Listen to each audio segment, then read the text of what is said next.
Welcome, everybody. My name is Julia, and I am the owner of Formaggio Kitchen, and I am so excited to welcome you to Voyage Fromage, cheese experience and membership. This obviously is the launch of this new program that we're doing to help to kind of supplement our cheese club of the past, to provide people with all the insight, knowledge, history, and sort of exclusive inside views of the cheesemaking process that you can get in the store, but provide it no matter where you are in the country. A little bit about tonight. This is meant to be interactive. I don't have to talk at you. I'm very flexible. If you want to unmute yourself and ask a question, by all means, please do. We also have the chat box enabled. So if you want to ask a question in the chat box, you absolutely can do so. We just want to make this a really fun, informative, instructive meeting. An event tonight to talk about the Savoie. And our theme tonight is the Savoie. And the reason that we decided to choose this theme is because one of my guest presenters, David, who is on screen there tonight, is going to be talking a little bit later. David is our head cheese buyer at Formaggio Kitchen. And he, myself, and Mark, our cheese manager and cheese buyer at the Huron location, visited Savoie recently and were able to visit several of our producers and also find new producers and learn more about the history and techniques about that particular area. And so one of the ideas behind Voyage Fromage is to dig in a bit deeper. Of course, all the cheeses are going to be delicious and fantastic, but we wanted to get into topics that were a little bit more fine-tuned and in-depth. So I hope that you guys are ready to kind of geek out with us a little bit tonight and learn more about the Savoie and the cheeses of that region. And so hopefully you have all of your cheeses laid out for you. We have a selection of 4 different Savoie cheeses tonight, and we are going to be starting with Tome de Savoie. But before we do that, I want to talk just a little bit about the Savoie and the region. The northern part of the Savoie reaches all the way up to Switzerland to Lake Geneva, and the southern part goes all the way down to Italy. There's a lot of harsh weather, difficult terrain, and that really shaped cheesemaking in that region and kind of the necessities that the farmers had to go through to be able to produce cheeses. It also dictated the breeds of cows that the farmers ended up selecting or selectively breeding to be much more adept at the higher altitude, sort of harsher terrain that you see in that sort of alpine area. And so what you get with a lot of these cows, despite a much lower yield of milk than you'd find from like a traditional Holstein, you get a really, really dense, high quality milk. And I think that that's something that I want you all to think about when you're tasting the cheeses tonight, is oftentimes when we're tasting cheeses, we think about the big flavors, but sometimes the milkiness and the richness of the milk is really one of the most impressive aspects of the cheese. And cheese making, we're going to actually dive a little bit into kind of monastery traditions, because cheese making in the Savoie actually started, they think, around the early 12th century. And it was shaped by these Catholic monks that came and started a monastery and began implementing these techniques. But more importantly, they were sharing these techniques with the peasants of the area. And so through that, these historical techniques have been passed down from one generation to the next to the next. And what you're going to see today is very sort of family style farmhouse cheeses. A lot of the cheeses of the Savoie are very rustic, and it really is apparent that they lend themselves to that sort of farmer's lifestyle.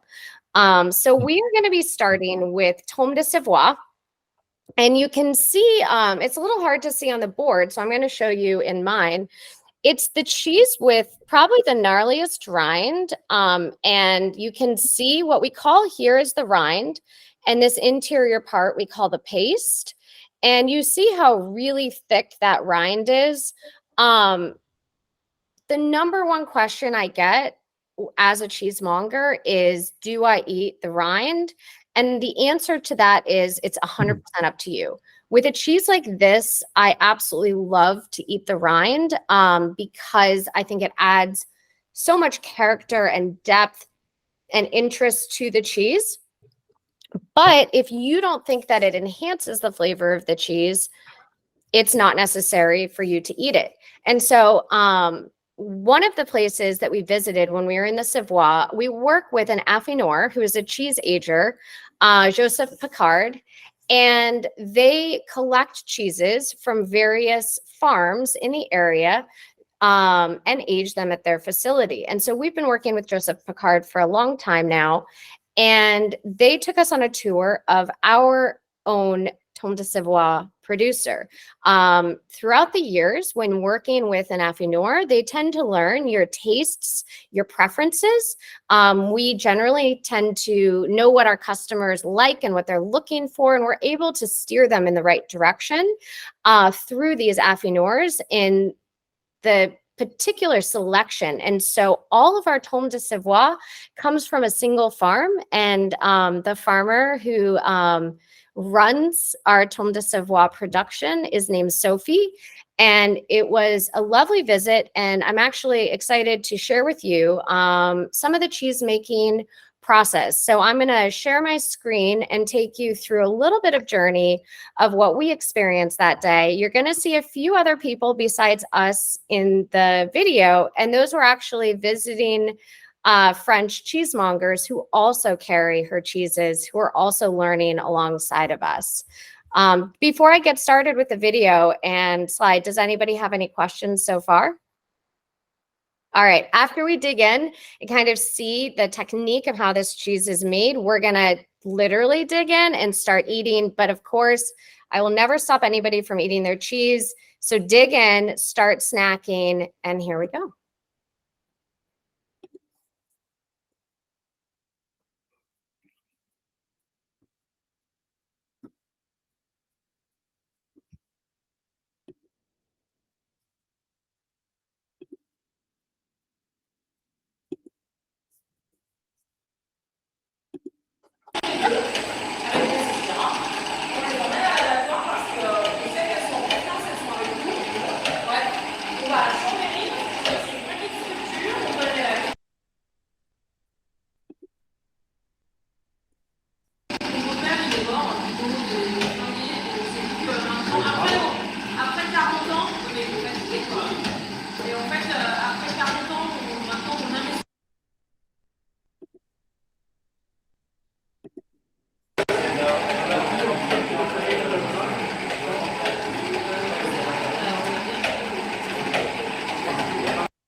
So just a little bit of information about what you're seeing. So we're seeing kind of the very beginning of the making of Tome de Savoie. And so what they're doing in this vat is they're first separating the curd and the whey using rennet. And Tome de Savoie is actually either a skim or partially skimmed milk cheese because traditionally it was a farmhouse cheese, and they would skim it completely and use the cream to make butter for the house. And then the cheese was a byproduct of that skimming. With this process, they are cutting the curd, and you can see that sort of the wheel going around, and then sort of the shovel that helps to make sure that all the curd is getting access so that it can be cut to the exact same size. Traditionally, you want the curd to actually be the size of a piece of corn. And that is your goal. And you can see towards the end, they actually will hand break the curd and check it to make sure that the curd is exactly the right size.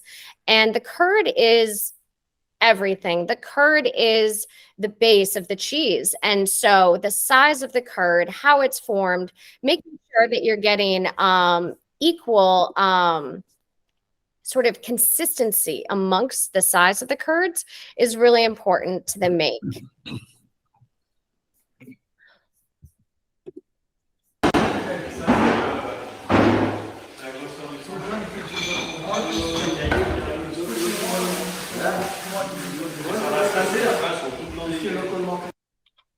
So at this point, they are actually, after the curd gets to be the size that they want, they drain the whey out, which is the liquid, and they then have the curd siphoned into these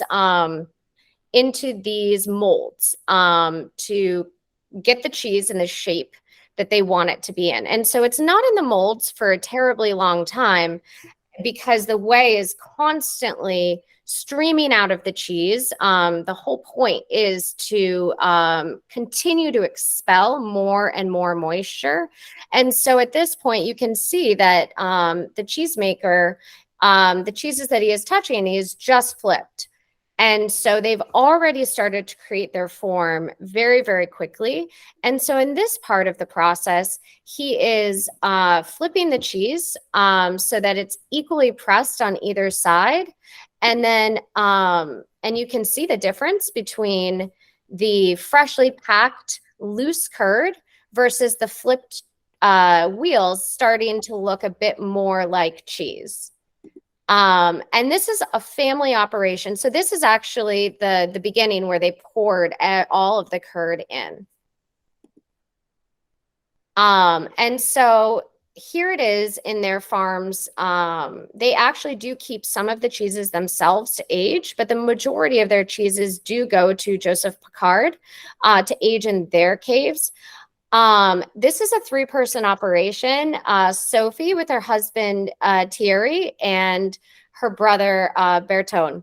And so what we found more than anything when we were in the Savoie is the size and the scale of the producers is so, so small. It's usually a family operation. And what we found is traditionally we were seeing herds of about 40 to 50 cows. In Sophie's case, it was about 45 cows. And that was a sustainable amount to have a family run operation without anything more industrial or intense.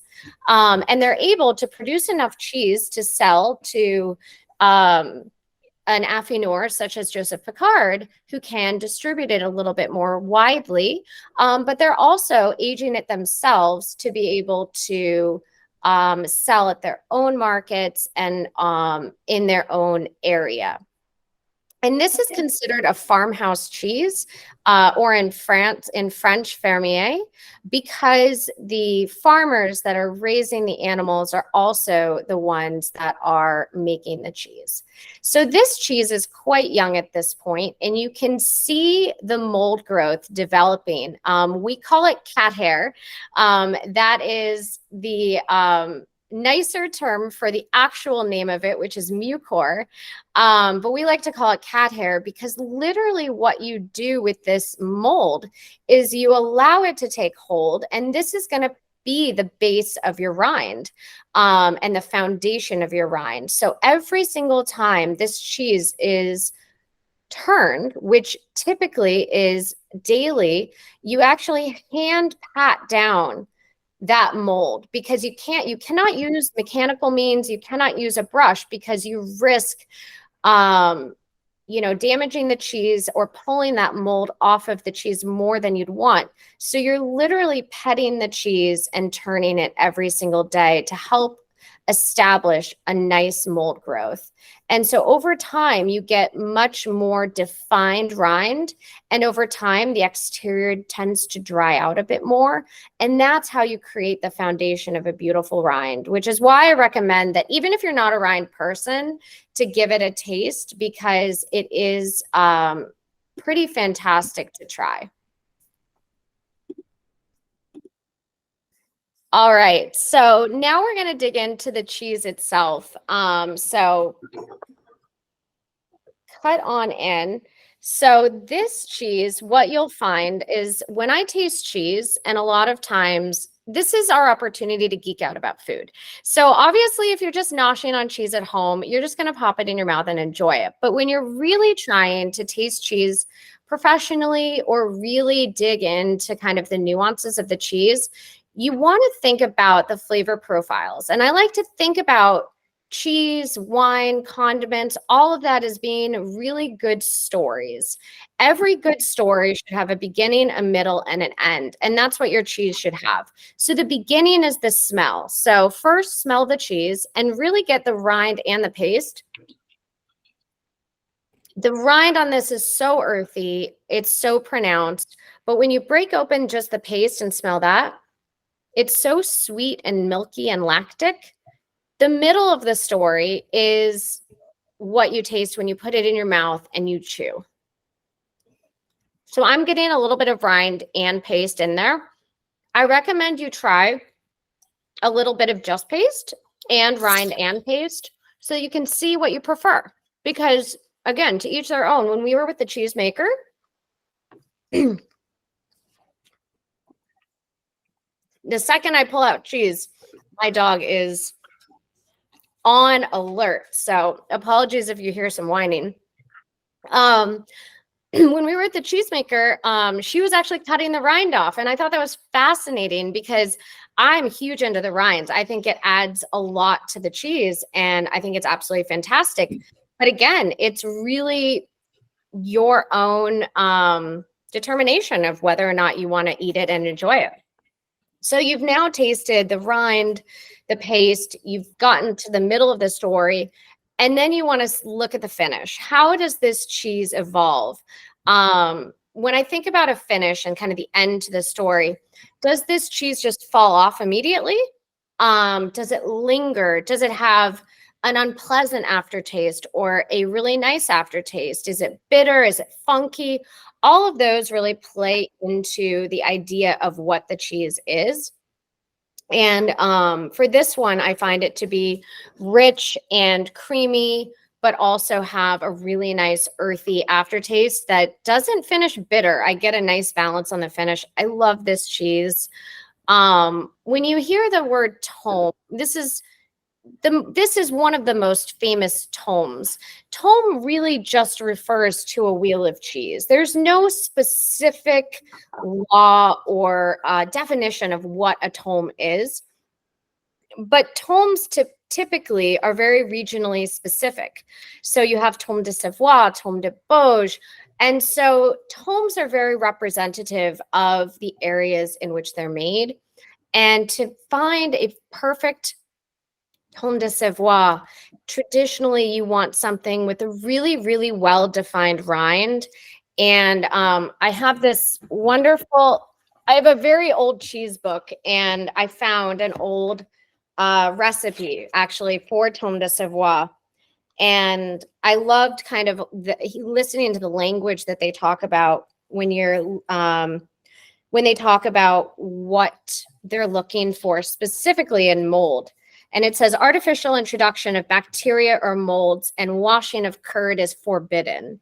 And it says that after 4 or 5 days of drying, it goes into the dry cave. Affinage in caves must last at least 6 weeks, and the molds develop on the coat and are rubbed in by hand every time the cheese is turned.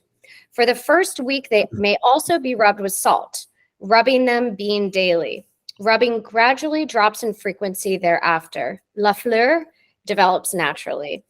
And so when they're talking about La fleur, those are the beautiful kind of speckled molds that you see frequently on tome de Savoie. And that often will be red, yellow, and it really helps to enhance the flavor a lot. So what did you all think of the tome de Savoie? Any thoughts? Anybody have it before? You can feel free to jump in the chat or, like I said, unmute yourself. I've got it nice. So we've got one fan, which is great. A couple. Okay, good. This is one of our most popular cheeses. And I think as we go through the tasting tonight, you're going to see that none of these cheeses are going to whap you over the head aggressively.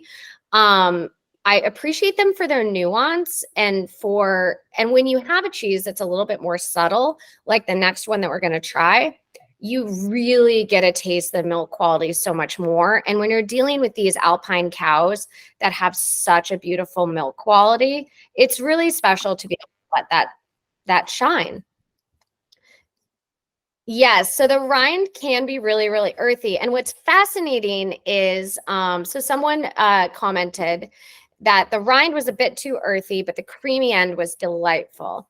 And I totally agree. And what was fascinating when we were visiting Sophie is we got to taste this cheese younger than we've ever had it before, because we typically, it has to come over by boat after it's been aged. So by the time we get it, it's about 2.5 to 4 months old. So it was really fascinating to see the different ages of the Tome de Savoie. And we were even in a market and to show you kind of how variable tomes are. And Dave and I were at a cheese stall at this market, and we saw this beautiful piece of cheese covered in hay. And we asked for a taste of it, and he gave us a taste, and it was phenomenal. And it didn't really have a sign on it. And so I said, what do you call this? And he looked at me and he said, Tome de Savoie. Like I was crazy, and I loved it because it's just, there's not a, special name for each different type of cheese. It's just, this is the farmhouse farmer's cheese, and it is a Tome from Savoie. And then no matter what style the farmer decides to make it is totally up to them. So I'm glad you liked that one. We're going to be doing the abondance next. And we have two cheeses that actually look similar to one another with the concaved rind. And we're going to be doing the smaller of the two. So it's this one right here. And this cheese was likely created in about the 12th century, again, by monks, by the Abbé de Abondance. And Abondance actually gets its name from the incredible breed of cattle that are used to make this cheese. So this cheese is unique. And the first difference that you can see between these two cheeses are the rinds. I mean, that's to me the most pronounced visual difference. The pastes are fairly similar. The Tome de Savoie is a little bit more yellow, a little bit darker, but the pastes are quite different. And the reason for that is because the abondance actually goes through almost 6 months of washing and rubbing with salt. And what that does is it leaves a much thinner rind because the rubbing of salt and the washing does not allow any thick rind development to grow. So when you look at the thickness of the rinds on these two, you have this cheese, the Tome de Savoie, which is 2.5 to 4 months old. This one that's about 6 months old, you can see that the rind development is drastically different, where this one, the Savoie, is much thicker and much hardier, and this one is much thicker and thinner in the abondance. The other thing you might notice is the color. And so the color is actually due to that washing and that wet, moist environment that is created during the washing and flipping process. And so that is due to the development of a bacteria called Brevibacterium. And it is known for its reddish hue, but also for its pungent flavor and smell, more typically known for its smell. So I recommend to take the cheese and smell the rind.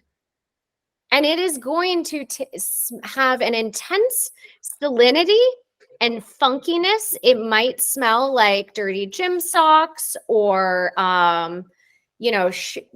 your gym shoes. When you think about stereotypical stinky cheese, that is caused by the Brevibacterium. But what's fascinating about the Brevibacterium is while the smell tends to be quite pungent, the flavor tends to be really delightful and balanced, as long as the paste, which we talked about as the interior, is sweet and creamy. So it's really about a harmonious balance between the rind and the paste. This cheese is not a funky cheese by any means. It really is meant to highlight, a cheese that is only 6 months old. You're not getting a lot of development of flavor by age. So you're really highlighting just the true milkiness and lactic quality of the milk. With this one, again, you can try that with the rind or not. I recommend you give both a go. And so I'm going to cut myself a little piece and I'm going to start rindless and just enjoy kind of the quality of the paste of the cheese. But again, give it a smell. And the difference between the paste of the cheese and the rind is so dramatic. It's really fun to go back and forth.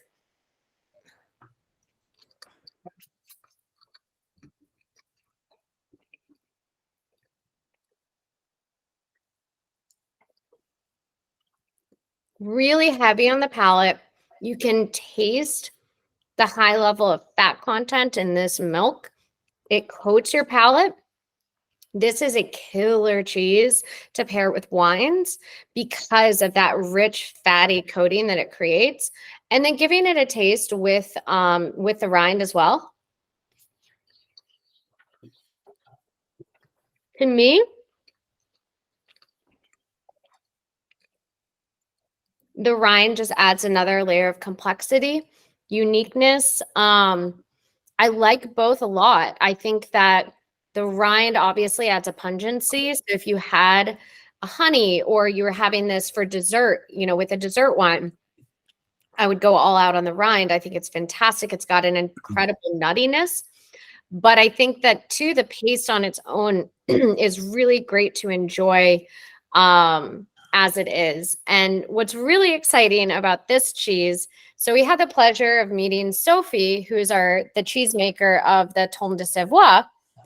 While we were enjoying, so it's probably like 8 or 9 in the morning. We got there really early to do the make with them because they're up at the crack of dawn to milk the cows and make the cheese. And it was, we finished watching the cheese being made. All the wheels were set and we enjoyed breakfast. So they brought out a whole wheel of Tome de Savoie, bottle of white wine, which apparently is a breakfast beverage, and a big hunk of abondance. And we tasted, obviously, the Tome de Savoie and some saucisson. We tried the Tome de Savoie, and it was a really young version. It was fun. It was lactic. It was interesting. And then we tasted this abondance, and we said, Sophie, where is this from? This abondance is fantastic. She said, my sister. And so her sister is also a cheesemaker. She called her, I think the translation was like tiny Spitfire. And she makes this abondance cheese that is absolutely phenomenal. And we immediately spoke to Joseph Picard and the folks that we work with there and said, we want to bring in Sophie's sister's cheese. And so that's what we're now importing is her sister's cheese because we were so blown away by it. And that's for us the travels that we take, obviously we select our wheels of cheese, we taste, we work with the affineurs, we're learning, we're visiting our producers, we're really meeting them, but it's these connections that never would have happened otherwise. These chance encounters and experiences that I think really help to develop our cheese program, because how else would we have ever been introduced to our cheese? Because, it's so matter of fact, like of course my sister is a cheesemaker and her cheese is fantastic. And so we feel very honored to be able to have that experience and bring in our sister's cheese. So what did you all think of the abondance? Thumbs up, medium, thumbs down? Awesome. You see what I mean about this being a really wine-friendly cheese? I always like to think about when you're talking about pairing and flavors, you need to get rid of all inhibitions. So be around friends that you completely trust and just say what comes to the top of your mind when you taste something. Because I think about things, I'll talk about the top of my palate, or I'll say it's really heavy on my palate. And it makes sense to me in how I'm describing it. And sometimes, you can talk with people and explain what you're tasting, even though it doesn't, traditionally make sense as a flavor point or a talking point. But as you kind of noodle through and people talk about what they're tasting, I think that you end up with a cohesive idea and vocabulary for sharing the flavors that you are tasting. And I think that thinking about the weightiness of cheese and flavors is important because, when I think about a bright lactic cheese, I often find that it's high toned. And I always say, I'm always doing this motion because I feel it hitting the top of my palate. And then this cheese, which is much fattier and richer, I feel it coat the palate in it with a heaviness, almost like a blanket. I like to use visuals and words and descriptors like that to help kind of wrap my own head around what I'm tasting. And then I think about, if my palate is being enrobed in kind of this rich, luscious lactic cheese, then what would I want to enjoy with that? And kind of I think about layering flavors and what might go together and how it might pair. So we are moving on to our next cheese. And that I'm very, very pleased to introduce David Robinson, who is our longtime international cheese buyer, who's been with Formaggio Kitchen for about 16 years. And he is going to talk a little bit about the last two cheeses. Excellent. Thank you, Julia. So I get the sort of pleasure of talking about specifically Beaufort, and this is a cheese that is become more special to me through the years. But I've also realized that I didn't understand how special getting this cheese is to begin with. So I'll present a little bit about Beaufort, how it's made, a little bit of the history of it, because honestly, Beaufort has been made for at least a couple thousand years. We don't know if it was exactly like it is now, but not far off from it. And now that there's three types that are made, there is what's called Beaufort d'été, which is made in the summertime. There's Beaufort d'hiver, which is made in the wintertime. And then Beaufort Chalet d'Alpage, which is what we're trying right now. And Beaufort Chalet d'Alpage is a really amazing cheese. And the view that you're looking at right there is from the view of the producer of our Beaufort. And that's the large piece, if you can tell. So yeah, it is great with Chenin, yes. But so Beaufort is, Beaufort Chalet d'Alpage is a really special cheese for many reasons. One is there's only 15 producers who make this. There are more who produce other Beauforts, but this specific one that's only made in the summertime, during the months between about mid-June, sort of depending on the snowfall, up until the end of September, maybe early October, again, depending on whether it's too dry or too much rain or too much or snow that's early. So when it's made high elevation like this, and this was what we're looking at as a farm that's about 2,200 meters, is one of the highest. I think it is the highest farm for Beaufort Chalet. And we're looking at little calves there that are not ready to be producing milk yet. They're set aside. But it's made in, it's really only made in such small quantities. So this farm has 96 cows. It produces 2 wheels of Beaufort in the morning and 1 wheel in the afternoon, and that's it. And they do this for about, again, June to call it mid-September and September. By the end of the season, it's down to 1 or maybe 2 wheels a day total. So they're only making a small amount. And I kind of tried to do the math. It took me a while, but I believe that there are less than 3,000 wheels of this made every year between 15 producers. It's less than 7% of the total production of Beaufort in all of Savoie. What you're looking at here is an orb that's used to collect milk, and the farmers actually collect the milk directly from the cows in the pastures. So twice a day, somebody has a little truck, little 4x4 that they can sort of wheel around and go through mud if they have to.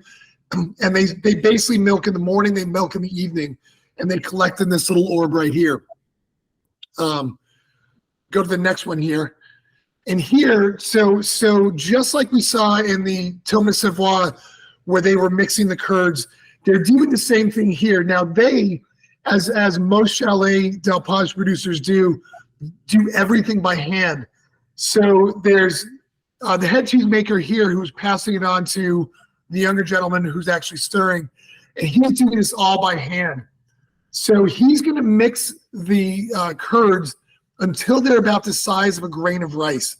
So with the Tome de Savoie, it was about the size of a kernel of corn. Now we're going to keep going smaller and smaller. And there's a lot of reasons for doing that. One is what that final texture is going to be, but also it allows the cheese to age longer. So the smaller you cut the curds like this, the longer you're going to be able to age it. And next after that is very traditional, is that there's very little machines used in this. So the cheesemaker is going to strain the curds by hand, right? So he literally, I have a video of this, which is really tough to watch because I feel like he's going to fall into this, where he's leaning over, his body is completely over the vat of pretty hot milk and curd and whey, and he has to scoop underneath all of it to grab what he needs. So he scoops underneath, and basically he knows, and this is sort of the beauty of old ancient cheese making, is that people know how to do this with little, there's nothing measuring. He goes in, he scoops it up, and he latches it onto this hook, and he's going to get 2 wheels worth of curd out of this, and that's it. But each of those balls that the cheesecloth there has enough curd for 1 cheese. It's automatic. He knows what he's doing. He then puts it on this hook and pulls it basically across the make room and puts it into, you see the whey draining out there. And then he puts it into wooden molds and presses them. So the wooden molds are really interesting. They're convex. So you can only do this. This really only works with wood, or it's only allowed to do with wood. And the wheel will sort of, or the convex mold will sort of disattach so that they can get it on just right. But they'll get the 2 wheels, they'll put them in, and then they'll press them. So they'll press them for about, initially about half an hour, and then they'll flip them, they'll turn them over. And they'll do that about 6 times in the first 4 to 5 hours, and then start slowly reducing it. And it'll sit in the mold for just about 24 hours. So this cheesemaker literally has 3 molds. These are their dogs, actually 2 of their dogs. So like every farm, these dogs are really, all they do besides hang out with the cheesemakers, which they love, is they herd the cows, and they do it on their own. They are fearless. It's really amazing to watch. And so they're wonderful, wonderful. They're always friendly too. This is a picture of the convex mold. So as you can see, it's wooden, and in the middle, you'll notice that it's disattached. So that's where the convex mold can be taken apart if needed. There's also little notches in it. They kind of go that imprint into the cheese as well. Behind the convex mold, you're looking at wheels of cheese that are about 2 to 3 weeks old. So these specific wheels were 2 weeks old when I was at this farm. This was in early June. At this point, they've started to apply rock salt to the rind, which they'll do about every other day. They'll apply rock salt, put a little water, rub it, and then do it again. And rock salt does a couple things. It slowly penetrates the rind and into the paste so that the salt goes in slowly. And it also, as salt does, draws some of the moisture out of the cheese. So it seasons and helps dry the cheese so that it can age longer. Now, Beaufort will age minimum of a year, about 10 months to a year. What you're going to be tasting here in a moment is 1 year old. What we're hoping to get soon, actually what you're tasting is this wheel here. So after I visited the farm that you were just at, I went to Joseph Picard, and As I was there randomly, they were getting ready to ship one of our wheels of Beaufort. And so that's what that is, the little Formaggio sign on it. And so that's what you're tasting right here is this wheel that I saw in the Savoie in June. And so they shipped us, this wheel's a year old. Next year I have to basically agree that I'm going to buy X amount of wheels of Beaufort Chalet Del Page. And I've agreed to buy, I believe, 8 for next year. This last year we got 6 in total. I've also agreed that most of what I'm going to get, I believe it's going to be 6 out of the 8 wheels are aged for 2 years. So everything is sort of specific. It's a really, there's such a high demand for this cheese in France that the fact that we can get any is sort of, to me, it's a little bit of a coup. And as I've learned from other cheese shops and from Joseph Picard and a few other people who do this, nobody else in the States even bothers to buy whole wheels of Beaufort like we do. So what you get to me is a better and pure product. So please, let's taste it if you have not already. And somebody mentioned earlier when we started doing this that this is great with her Chenin. So Chenin, and my French pronunciation is not always great, is a particular wine from the Savoie. It's only grown there. The grape Chenin is only grown there. It produces really fantastic wines. I had a chance when I was in the Savoie with Julia to try a couple that she'd never seen. I've been lucky enough to try. I've been there before to try them. And if you get wines from the Savoie, reds or whites, they will knock your socks off. They're absolutely amazing. So when we talk about eating this cheese, again, with the rind tree, you want to eat it great. This is a cheese that I honestly say it's a little less important. Beaufort is magic was the comment from Beth, and it's true. It is. Beaufort is before we taste it, it's a really interesting cheese in that there are several cheeses made similar. Gruyere, just north in Switzerland, and then Comté made just north in the Jura, and then you have Beaufort. And the recipes are fairly similar for all of them. And you can talk to most cheesemakers and affineurs in the area, and the majority of them, even makers, will all kind of say that the king of all of them is Beaufort. And specifically Beaufort Chalet Del Page that we're trying here. So when you taste this, the rind is a little less important in the overall factor and flavor of this, but try it. It is part of the cheese. It's all it is to me a slightly more aged version of it.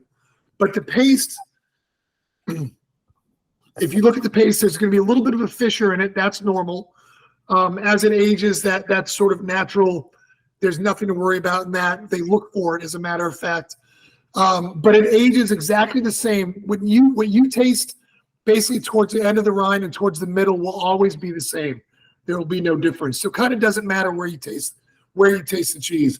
But when you do taste this, and remember that it's going to be fairly complex. And so I can say that, you know what, and we'll taste it actually.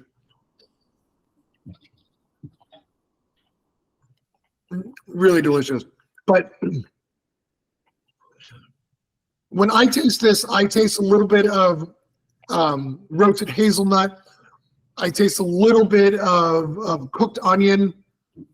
And there's a sort of a sweet, almost like orchard fruit with like super ripe pear or super ripe apple that's there.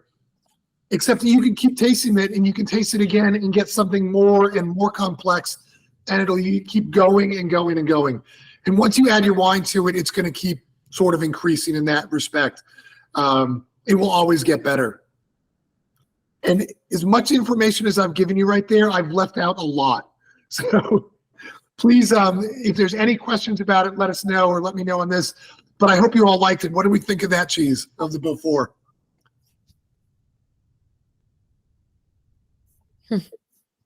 Yeah, it's quite good. If you ever get Beaufort and you forget about it, melt it. It makes great fondue as well. I don't know if I'd want to melt it. I'd rather eat it as is. I don't even want bread with this. I just want the cheese as is. It's really delicious. So we could go on that one for a long time, but we're going to move on to our last cheese. So, sorry, one last bite. So the last cheese we're going to talk about is called Abbaye de Tamier. And Abbaye de Tamier is a really fascinating cheese for many reasons. One is this cheese is a pure monastic cheese. In other words, it's made at a monastery, the Abbaye de Tamier, which we were able to stop at, but not visit the dairy. I did visit the dairy maybe 12 years ago, and it's pristine and it's fascinating, but just visiting the Abbaye is pretty fun. So this Abbaye was originally started in about 1032.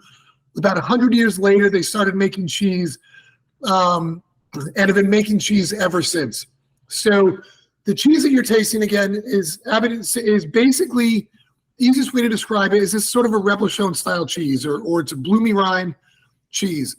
The paste on this one is fascinating, and there might be some imprint on it. There's Abbaye de Tamier with a Cistercian cross on each rind. But the rind is really on this very important to eat. So Julia said with some, eat them if you like, don't. If you don't, on this one, to me, if you don't eat the rind, you're missing out on half the flavor of this. So it's a fairly thin rind that has been, literally they take the wheels of cheese and they soak them in a water bath for about 6 hours. They have these beautiful water baths in this old monastery that are just built into the stone, and they let them sit there for a while. They take them out, and then they brush them every now and then to make sure that they're developed. So the rind is a little salty, but to me that's great because the paste is super lactic, super milky, and really tastes of the area. So they buy, the Abbaye buys farm or milk from about 30 different farmers from the area to make this cheese. Now, for years, the Abbaye actually owned their own herd, but it became too much work. Also, they couldn't produce enough cheese for the demand, meet any of the demands. So they switched it up, started buying milk from local farmers, and started making more wheels and are able to get it to distribute through France. You will almost never see this cheese in the U.S. except for with us. We learned from Picard that they only sell, that they don't really sell to anybody else. When they tell them that it's for Formaggio Kitchen, we're lucky enough to get our wheels, but not everybody does. So if you see it somewhere else, great, grab it, but it'll be rare that you do. So on this cheese, again, this is fairly young. It's aged basically to 60 days. It does, the rind smells like peanut butter is a comment, and it definitely does. And the paste actually will be sort of peanut buttery as well. So on this one, like Julia mentioned, smell it, smell the rind, eat the paste, but eat the rind as well. And I find that a cheese like this, the rind is more important to me than the actual paste. It's where most of the flavor comes from. Paste is nice and sweet and lactic, a little farmy, but that rind really brings in all the kick and the edge. It's mild, but it's really wonderful. It can also be made or cooked. If you've ever had tartiflette, I've ever heard of tartiflette, which is generally or traditionally made with Reblochon. This is a fantastic substitute because it will melt really well with potatoes. And you add bacon and onion to it, it's even better. So,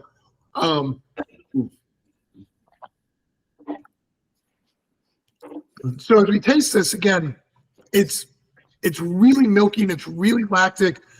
And if you ever get a chance to go to the Savoie and you go to this area, this is made just south of Lac-en-Cie in the beginning of the Tome de Bauge.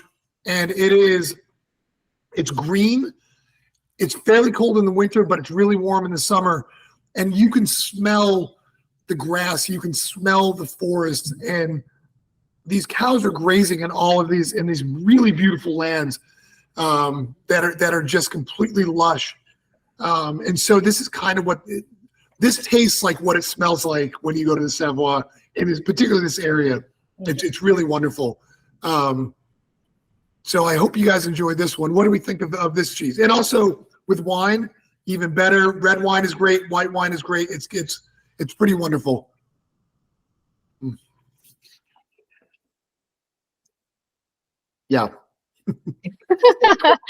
Thank you, David. Thank you, Julia. This is we talk about this cheese as like kind of the hidden favorite, hidden gem at Formaggio Kitchen, because when you are in like Annecy, in that area, in that region, every cheese shop has it, because it's such a staple of that area and it's so incredible. And Reblochon is not legal in the United States. So to have a cheese that's so similar to Reblochon is so rare and incredible and so delicious. Yeah. It's definitely what we call a cheesemonger favorite. And so we're excited to share it with more people because it's so fantastic. So, well, we have finished our cheese portion of the evening and just want to wrap up a little bit. You're probably wondering, and this is kind of a funny joke. I can go. I'm so sorry. No worries. Thank you so much, Thank you, David. Julia. Thank you, everybody. I hope you enjoyed it. And if we didn't provide it, please email us if you have any questions. We're happy to help. If you ever want to visit the area, Julia and I can help you out. So, thank you guys so much. And Julia will finish with you. Bye. Absolutely. Thank you, David.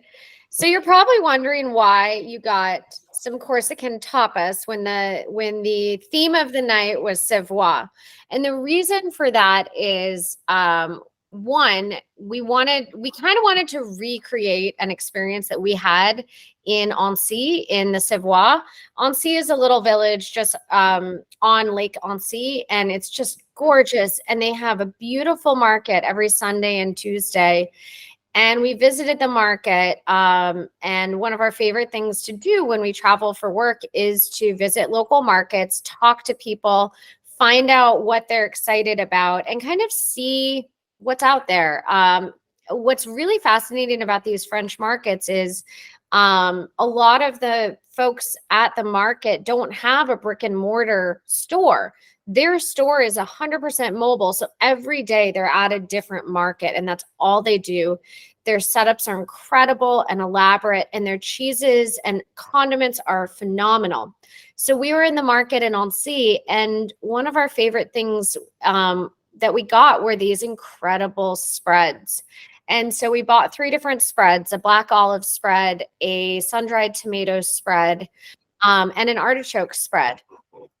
And it was really, really, really fantastic to be able to taste these spreads alongside the incredible cheeses. And so really for tonight, I thought it was so funny that we had these already available and perfectly matched to go with the pairing tonight, because they were so similar to what we tasted in the Savoie.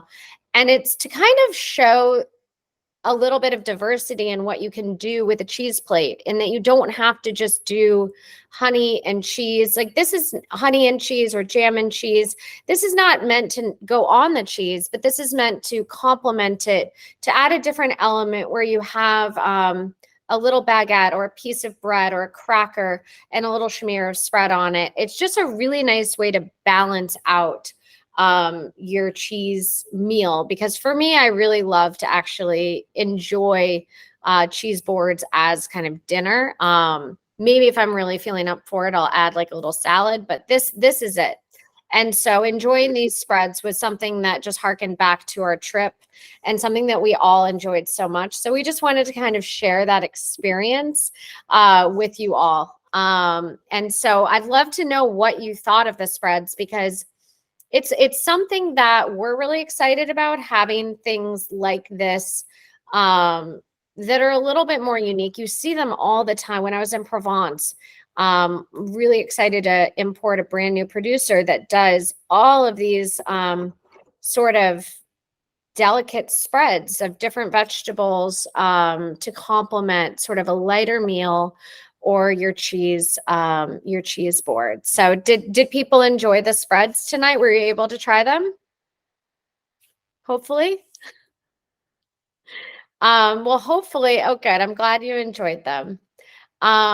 And I think the idea, like I said, was just to kind of recreate a moment that we enjoyed in Savoie so much. But without further ado, I just want to say thank you all so much for joining us tonight. Obviously, this is our launch of Voyage Fromage. So any feedback you have, please feel free to email us at orders@formaggio.kitchen.com. We'd love to hear what you think, and please take advantage too of the other aspects of Voyage Fromage, which is any shopping that you do with your free shipping code, we'll lump together into your next shipment so that you have free shipping on any other goodies that you want to add in. But beyond that, we have a group of people at Formaggio Kitchen, myself included, who are just head over heels obsessed with cheese and food in general. And we wanted to create a forum where we could share that and share the passion. And we consider ourselves caretakers of these incredible products. And we see the work and the passion and dedication that goes into making all of these products. And for me, it's incredibly important to value that and to share that and to minimize the number of hands that touch a product between a producer and the consumer. And beyond that, whatever we can do to help share their stories and share their experiences so we can highlight what incredible work that they're doing. That's what it's all about. So thank you for helping us kind of live this dream and be able to continue to share our passion for cheese and for food. And like I said, if you have any questions at all, you can email cheese@formaggiokitchen.com. That goes to every cheesemonger at Formaggio Kitchen. If you have a piece of cheese and you're like, oh, I don't know, is this still good to eat? Email us a picture. We love to help. We're happy to do what we can to help guide you through the world of cheese, no matter where you get the cheese from. Like I said, we're passionate about what we do and excited to share that with you. So looking forward to next month's installment, and I hope you all can join us, and I hope you had a great time. And thank you again.